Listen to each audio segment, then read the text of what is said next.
Les anges de Mons.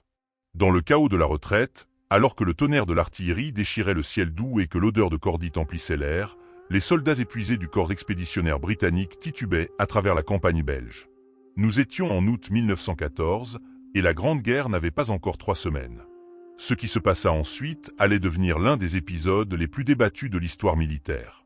Certains soldats rapporteraient plus tard avoir vu quelque chose dans le ciel. Des silhouettes, des êtres, des anges, comme ils les appelleraient.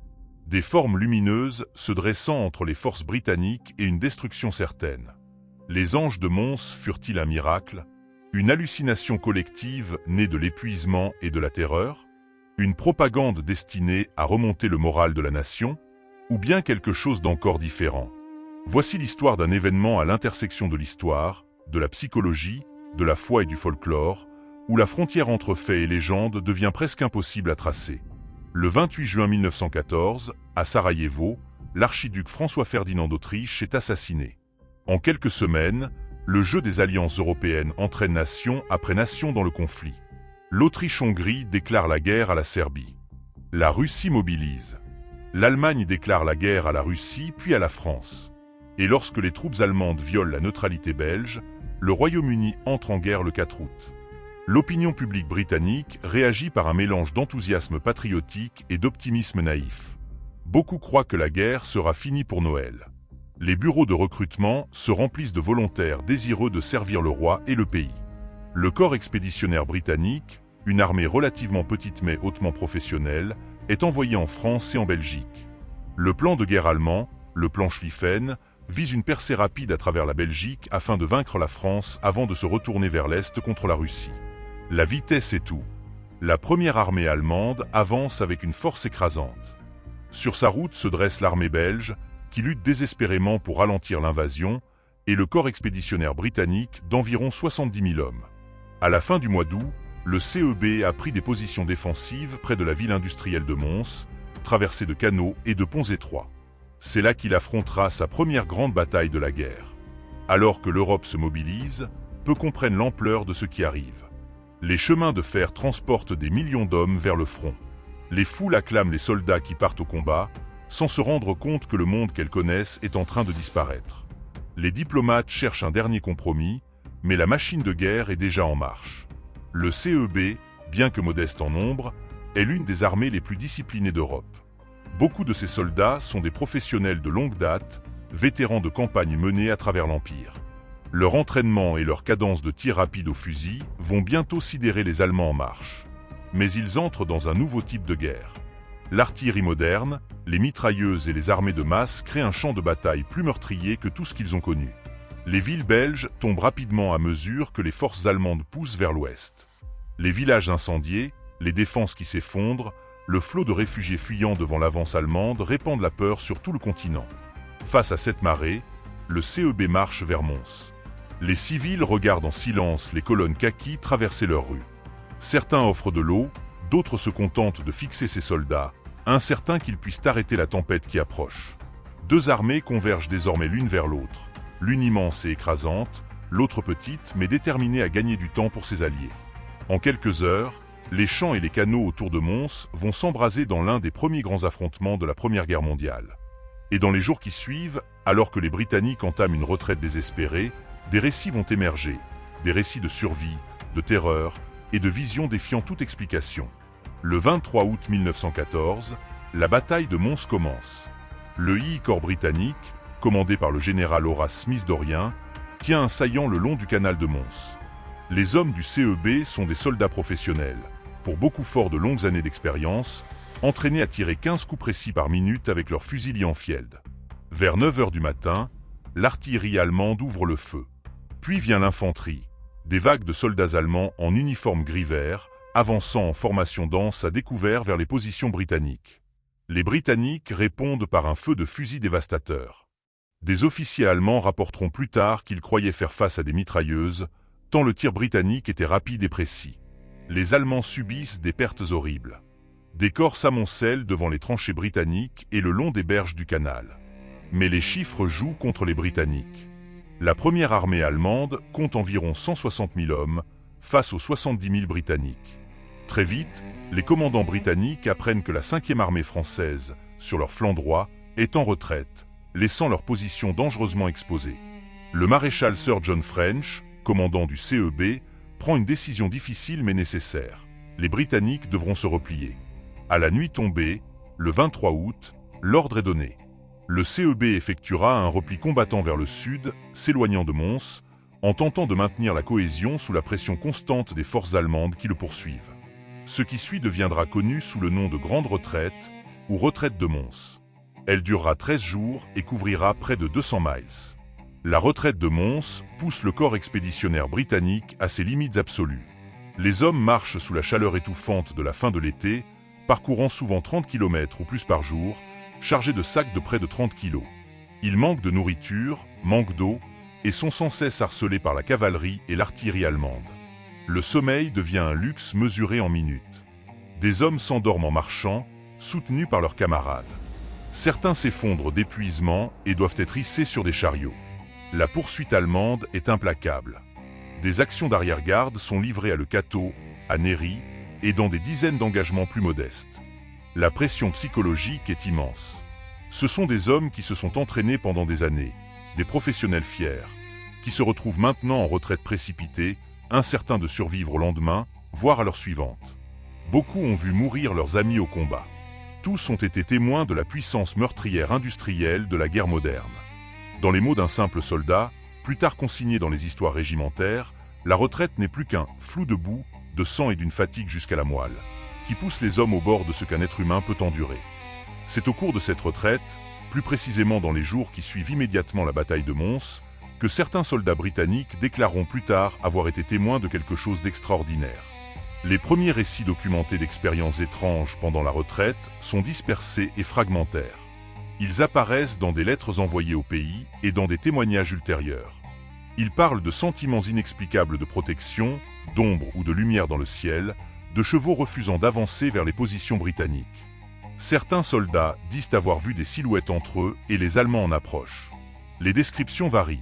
Certains parlent d'êtres angéliques, d'autres d'archers médiévaux, d'autres encore de nuages ou de lumière semblant les protéger du feu ennemi. Ce qui est historiquement certain, c'est ceci. Bien que durement éprouvé, le corps expéditionnaire britannique parvient à mener une retraite combattante réussie. Il échappe à l'encerclement, conserve assez de cohésion pour finalement se retourner et combattre lors de la première bataille de la Marne, début septembre, contribuant à stopper l'avance allemande sur Paris. La première armée allemande, qui semblait à la veille d'une percée potentiellement décisive pour la guerre, est stoppée. Le conflit s'enlise alors dans le face-à-face de tranchées qui marquera le front occidental pendant les 4 années suivantes. La manière dont les Britanniques ont réussi cette retraite deviendra plus tard l'objet d'intenses débats, à la fois militaires et surnaturels. Mais l'histoire des Anges de Mons, en tant que phénomène public, ne commence pas par les témoignages de soldats. Elle commence par un auteur de nouvelles. Le 29 septembre 1914, à peine 5 semaines après la bataille de Mons, un récit court paraît dans le London Evening News. Il s'intitule « The Bowman, l'archer » et il est signé Arthur Machen, un écrivain gallois de 41 ans, connu pour ses fictions horrifiques et surnaturelles. Le texte de Machen est une œuvre de fiction, présentée explicitement comme telle. On y suit un soldat britannique, pendant la retraite de Mons, qui invoque Saint Georges, le saint patron de l'Angleterre. En réponse, des archers fantomatiques de la bataille d'Azincourt apparaissent et déciment les troupes allemandes avec leurs flèches spectrales. Le récit est atmosphérique et patriotique, conçu pour remonter le moral en ces temps sombres. Machen ajoute même une note précisant clairement qu'il s'agit d'une fiction. Il n'y pense plus. Mais en quelques semaines, un phénomène inattendu survient. L'histoire commence à circuler, de main en main, reprise dans des bulletins paroissiaux et des journaux locaux. Et au fil de cette circulation, le cadre fictionnel disparaît. On commence à en parler comme d'un récit véridique. Certains affirment connaître des soldats qui auraient été témoins des événements décrits. Machen est stupéfait. Il affirme publiquement, à plusieurs reprises, que son histoire est entièrement inventée, sortie de son imagination. Il donne des interviews, explique qu'il n'a aucune source secrète, aucun témoignage caché. Il a simplement écrit une fiction. Mais le public ne veut pas entendre ces dénégations. La Grande-Bretagne de 1914 est une nation sous le choc. L'ampleur des pertes, l'échec du rêve d'une guerre courte, la noirceur des rapports venus du front ont ébranlé la confiance de la population. Les gens veulent croire à une intervention divine, à une protection providentielle, à l'idée que Dieu est du côté de la Grande-Bretagne. Les anges de Mons prennent alors une vie propre. À la fin de 1914 et en 1915, les témoignages d'interventions surnaturelles à Mons se multiplient. Ils apparaissent dans les journaux, dans les sermons, dans les lettres à la rédaction. Les détails varient énormément. Certains parlent d'anges, d'autres de Saint Georges lui-même, d'autres encore du fantôme de Lord Roberts, une figure militaire très aimée, mort en novembre 1914, menant une cavalerie fantôme. Les magazines paroissiaux publient des témoignages de soldats, ou plus souvent de personnes qui disent connaître des soldats ayant vu ces choses. Les récits sont présentés avec des degrés de certitude variables, mais toujours avec une forte charge émotionnelle et un patriotisme ardent. L'Église anglicane est divisée.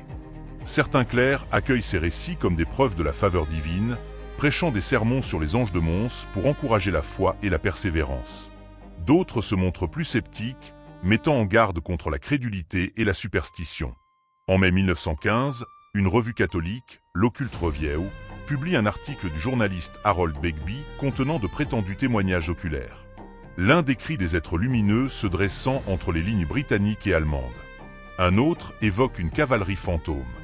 Les récits sont anonymes, attribués à des soldats qui ne voudraient pas voir leur nom publié. Le problème, comme le soulignent rapidement les sceptiques, est celui de la vérification. Malgré la prolifération d'histoires, un témoignage direct, concret, vérifiable est étonnamment difficile à trouver. Lorsqu'on demande des noms, des dates, des unités, les pistes se perdent. Les témoins sont toujours l'ami d'un ami, le parent d'un collègue, ou un soldat soi-disant mort plus tard au combat. Arthur Machen continue d'insister sur le caractère fictionnel de sa nouvelle et sur le fait qu'il a créé, sans le vouloir, une légende moderne. D'autres enquêteurs commencent à examiner ces affirmations de manière plus systématique. La Society for Psychical Research, une organisation britannique consacrée à l'étude des phénomènes paranormaux, s'intéresse aux anges de Mons. Elle applique sa méthode habituelle: chercher des témoins directs, vérifier les affirmations, éliminer les récits de seconde ou troisième main. Ses conclusions, publiées en 1915, sont sévères. Malgré la foi répandue dans l'existence des anges de Mons, la société ne parvient pas à trouver un seul témoignage direct vérifiable antérieur à l'histoire de Machen. Chaque piste se dissout en rumeurs. Les lettres prétendument écrites du front sont mal datées ou impossibles à authentifier. La société conclut que les anges de Mons, en tant que phénomène cohérent, semblent être une légende née de la fiction de Machen et amplifiée par le désir de miracle en temps de guerre. Mais l'absence de documentation n'est pas la preuve de l'absence. L'armée britannique de 1914 est en plein chaos. La tenue des archives pendant la retraite est minimale. Beaucoup d'hommes ayant combattu à Mons sont tués dans les batailles suivantes. Les lettres sont soumises à la censure. Des hommes ayant vécu des états psychologiques inhabituels peuvent très bien être restés silencieux, craignant le ridicule ou l'accusation de lâcheté ou d'instabilité. En outre, certains récits existent qui ne peuvent être entièrement écartés. Le brigadier général John Charteris, dans son journal publié, mentionne des rumeurs de visions étranges pendant la retraite, même s'il les rejette personnellement comme des hallucinations dues à la fatigue extrême. Quelques soldats, interrogés des années après la guerre, affirment avoir vu des lumières inhabituelles ou ressenti des présences inexplicables durant la retraite. Ces témoignages sont fragmentaires et contradictoires, mais laissent entendre que quelque chose, psychologique ou autre, a pu se produire. La question devient alors non seulement « qu'est-ce qui s'est passé ?», mais comment interpréter les preuves ou leur absence. Des médecins militaires et des psychologues proposent une explication rationnelle à d'éventuelles expériences inhabituelles pendant la retraite de Mons. Les conditions, remarque-t-il, étaient idéales pour produire des hallucinations et des états modifiés de conscience. Les soldats du CEB marchent depuis des jours avec très peu de sommeil. On sait bien que la privation de sommeil provoque, même chez des individus en bonne santé, des hallucinations visuelles et auditives. Après 72 heures sans dormir, le cerveau humain commence à dysfonctionner de manière prévisible. Les objets semblent bouger, les ombres prennent forme, les bruits deviennent des voix. Ajoutez à cela l'épuisement physique extrême, la déshydratation, une mauvaise alimentation et le stress psychologique constant du combat et de la fuite. Les conditions deviennent encore plus propices aux perturbations perceptives. Certains experts suggèrent que les soldats auraient pu vivre ce que nous appelons aujourd'hui des hallucinations hypnagogiques, des expériences sensorielles vives qui surviennent entre veille et sommeil. Des hommes s'endormant en marchant peuvent entrer brièvement dans un état de rêve tout en restant partiellement conscients. D'autres invoquent le phénomène de la suggestion collective. Si quelques soldats, dans leur épuisement, rapportent avoir vu quelque chose d'étrange, d'autres peuvent se convaincre qu'ils l'ont vu eux aussi. La mémoire humaine est notoirement malléable. Sous l'effet du stress et de la suggestion, il est possible de croire sincèrement à des événements qui ne se sont jamais produits. Il existe également la possibilité de phénomènes naturels mal interprétés. Brouillard, fumée d'artillerie, formations nuageuses inhabituelles, fusées éclairantes ou projecteurs peuvent, dans l'esprit de combattants épuisés et effrayés, se transformer en quelque chose de plus signifiant. L'explication psychologique a l'avantage d'être compatible avec la science connue. Elle ne requiert aucune intervention surnaturelle, aucune violation des lois naturelles. Elle suppose simplement que les êtres humains restent humains, soumis aux limites et aux bizarreries de la perception et de la mémoire.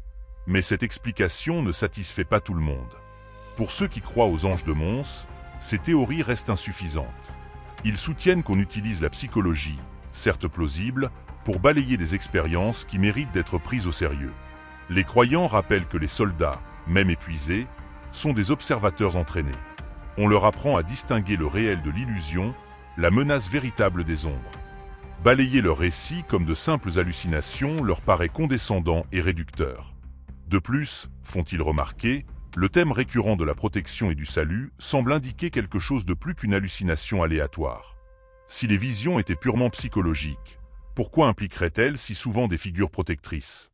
Pourquoi correspondraient-elles si étroitement aux images bibliques et culturelles de l'intervention divine? Les croyants voient dans ces récits, aussi fragmentaires soient-ils, la trace de la présence active de Dieu dans les affaires humaines. La retraite de Mons a été, sur le plan militaire, remarquablement réussie. Le CEB a échappé à l'encerclement et à la destruction, contre toute attente.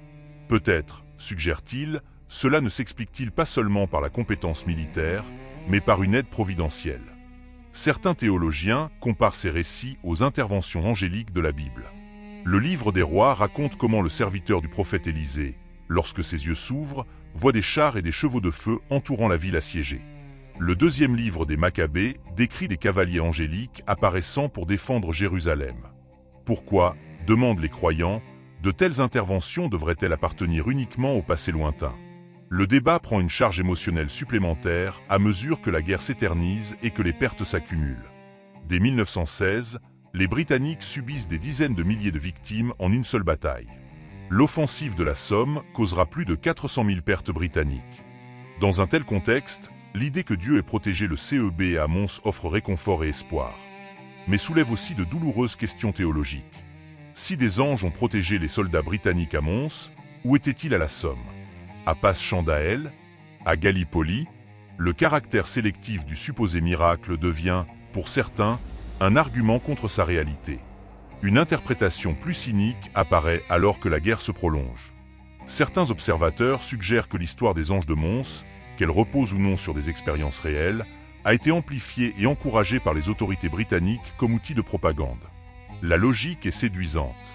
En 1914 à 1915, la Grande-Bretagne doit maintenir le moral, stimuler le recrutement et contrer la propagande allemande. Un récit d'intervention divine en faveur de la cause britannique répond à tous ces objectifs.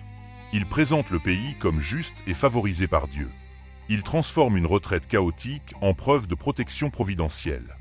Il n'existe aucune preuve directe que le gouvernement ou l'état-major britannique ait délibérément créé ou diffusé l'histoire des anges de Mons. Mais ils n'ont certainement rien fait pour l'endiguer. Le récit circule dans des publications soumises à la censure de guerre, ce qui suggère au minimum que les censeurs ne le considéraient pas comme nuisible à l'effort national. Des historiens ont souligné que la Première Guerre mondiale s'est accompagnée, de part et d'autre, d'efforts sans précédent pour façonner la perception du public. Les récits d'atrocités, conçus pour diaboliser l'ennemi, se multiplient. Dans ce contexte, une histoire de protection angélique s'inscrit bien dans un schéma de manipulation narrative. Le fait que la nouvelle de ma chaîne, clairement étiquetée comme fiction, ait été si rapidement requalifiée en récit véridique, révèle un public avide de récits rassurants. Qu'elle ait été exploitée volontairement ou qu'elle ait prospéré de façon plus organique, l'histoire des anges de Mons remplit une fonction de propagande, en relevant le moral et en renforçant le récit d'une Grande-Bretagne juste. Mais la propagande n'exclut pas la vérité. Un récit peut être utile aux autorités tout en reposant sur des expériences authentiques. Les deux dimensions ne s'excluent pas. Que peuvent donc dire les historiens avec certitude à propos des anges de Mons? Nous savons que la bataille de Mons a eu lieu le 23 août 1914. Nous savons que les Britanniques ont mené une retraite combattante au cours des 2 semaines suivantes. Nous savons qu'ils ont évité l'anéantissement et se sont réorganisés pour participer à la bataille de la Marne. Nous savons qu'Arthur Machen publie sa nouvelle The Bowman le 29 septembre 1914 et que ce texte circule largement et est de plus en plus pris pour un récit authentique malgré ses protestations. Nous savons que, fin 1914 et en 1915, de nombreux récits de seconde et troisième main d'intervention surnaturelle circulent en Grande-Bretagne, mais que les enquêtes systématiques ne parviennent à vérifier aucun témoignage direct. Nous savons aussi que les conditions de la retraite, fatigue extrême, stress, manque de sommeil, favorisent l'apparition d'hallucinations et d'états modifiés de conscience.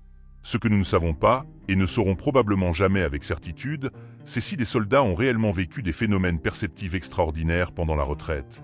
Et si oui, quelle était la nature exacte de ces expériences? Les archives restent silencieuses sur cette question cruciale. Les Anges de Mons occupent cet espace liminal entre histoire et légende, entre faits documentés et mythes culturels. Cette indétermination est, d'une certaine manière, l'aspect le plus intéressant de l'histoire. Elle révèle les limites de la connaissance historique et la façon dont l'expérience est filtrée par les attentes culturelles et les récits dominants. Derrière les débats sur les preuves et leur interprétation se trouvent des êtres humains qui ont vécu l'un des événements les plus traumatisants de l'histoire moderne. Les soldats du corps expéditionnaire britannique, en août 1914, se retrouvent face à une guerre industrialisée à une échelle inimaginable jusque-là. Ils endurent des conditions qui poussent corps et esprit jusqu'au point de rupture. Certains de ces hommes, dans les années qui suivent la guerre, affirment qu'ils ont vu quelque chose pendant la retraite. Ils en parlent à voix basse à leurs proches, le mentionnent dans leur vieillesse et maintiennent leur version malgré le scepticisme. Mentaient-ils? Étaient-ils dans l'illusion? Ou bien préservaient-ils le souvenir d'expériences authentiques, mais difficiles à classer? Nous avons tendance à concevoir les événements historiques comme nettement séparés entre vrai et faux. Mais l'expérience humaine est bien plus brouillonne. La perception est toujours médiée par l'attente, la croyance, l'état psychologique. La mémoire est reconstructive, non pas une simple reproduction. Ce que les gens vivent comme réel n'est pas toujours ce qu'une caméra enregistrerait. Pour les hommes qui affirment avoir vu des anges ou ressenti des présences protectrices, ces expériences sont réelles dans le sens qui compte le plus pour eux. Elles façonnent leur compréhension de leur propre survie, la manière dont ils donnent du sens au chaos et à l'horreur. Dans une guerre qui fera plus de 9 millions de morts parmi les soldats et bouleversera la carte du monde, il y a peut-être quelque chose de profondément humain dans le besoin de trouver des signes de protection, de sens, de sollicitude divine au cœur du carnage. Les Anges de Mons ne constituent pas un cas isolé. À travers l'histoire, des soldats rapportent des expériences étranges au combat. Les chroniques médiévales regorgent de saints apparaissant avant les batailles. Pendant la Seconde Guerre mondiale, des soldats alliés comme des soldats de l'Axe parlent de figures fantomatiques, de présences protectrices, de survie inexplicable. La psychologie militaire moderne reconnaît que le stress extrême produit toute une gamme d'états psychologiques inhabituels. Les soldats en combat rapportent des dilatations du temps, des expériences de sortie du corps, une hyperacuité sensorielle, des sentiments de calme transcendant. L'armée appelle parfois cela la transe de combat ou la zone. De ce point de vue, les Anges de Mons s'inscrivent dans un ensemble plus vaste d'expériences inhabituelles liées au combat. Ce qui les distingue n'est pas tant les expériences elles-mêmes que la façon dont elles ont été médiatisées, amplifiées et intégrées au mythe national. L'histoire se répand parce qu'elle répond à un besoin. La Grande-Bretagne de 1914 affronte une crise qui remet en cause son image d'elle-même. Les Anges de Mons offrent l'assurance que la cause britannique est juste, que ses soldats sont protégés, que Dieu n'a pas abandonné la nation dans l'épreuve. D'autres pays développent leur propre version. Des soldats allemands évoquent des guerriers spectraux, des soldats français rapportent des visions de Jeanne d'Arc, des troupes russes parlent de saints protecteurs. Chaque culture interprète ses expériences à travers son cadre religieux et mythologique. Tout cela suggère que les Anges de Mons nous en apprennent autant sur la psychologie humaine et les croyances collectives que sur un événement précis. Ils montrent comment les communautés fabriquent du sens face à une violence catastrophique. Plus d'un siècle plus tard, les Anges de Mons demeurent ancrés dans la mémoire culturelle britannique.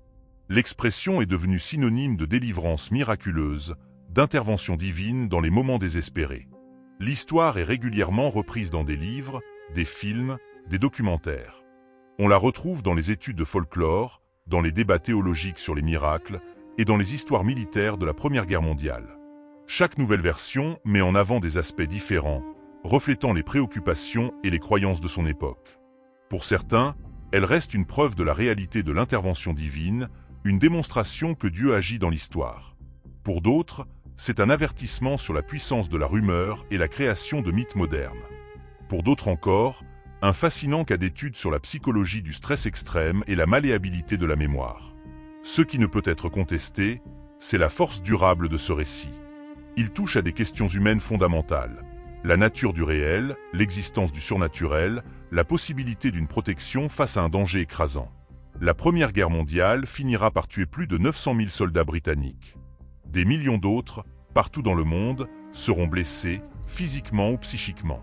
La guerre brise l'optimisme de l'ère victorienne et édouardienne et inaugure un siècle de violence mécanisée.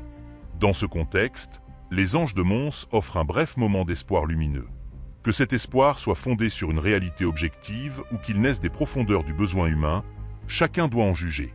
Le 23 août 1914, des soldats britanniques livrent une bataille désespérée à Mons et entament une retraite harassante. Ce qui leur arrive pendant ces jours-là demeure, sur des points essentiels, inconnaissables.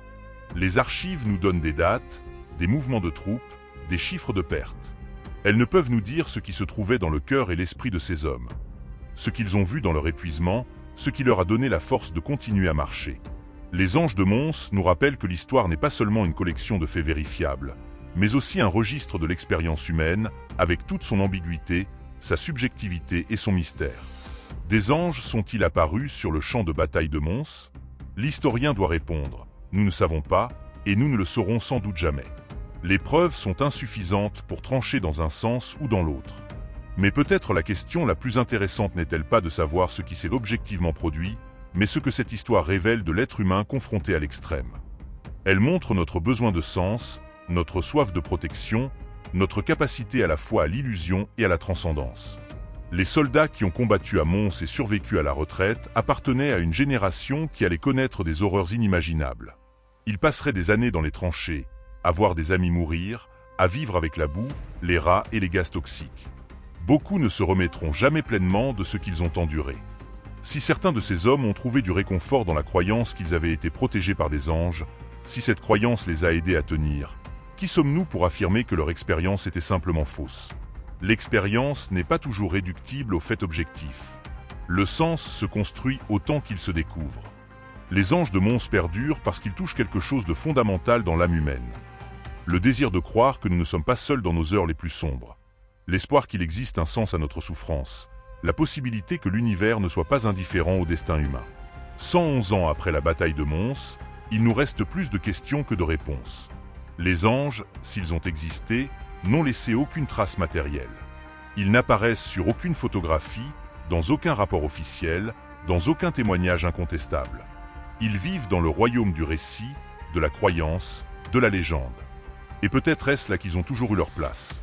Non comme un fait historique soumis à la preuve ou au démenti, mais comme une histoire révélant des vérités profondes sur ce que nous sommes et sur ce dont nous avons besoin lorsque nous regardons l'abîme. Les soldats qui ont combattu à Mons sont tous morts. Les derniers vétérans de la Première Guerre mondiale ont disparu depuis longtemps. Leurs expériences, quelles qu'elles aient été, ont échappé à jamais à toute enquête. Ce qui reste, c'est le récit. Et ce récit, par sa persistance, sa force et son refus d'être définitivement expliqué, est peut-être la chose la plus fascinante de toutes.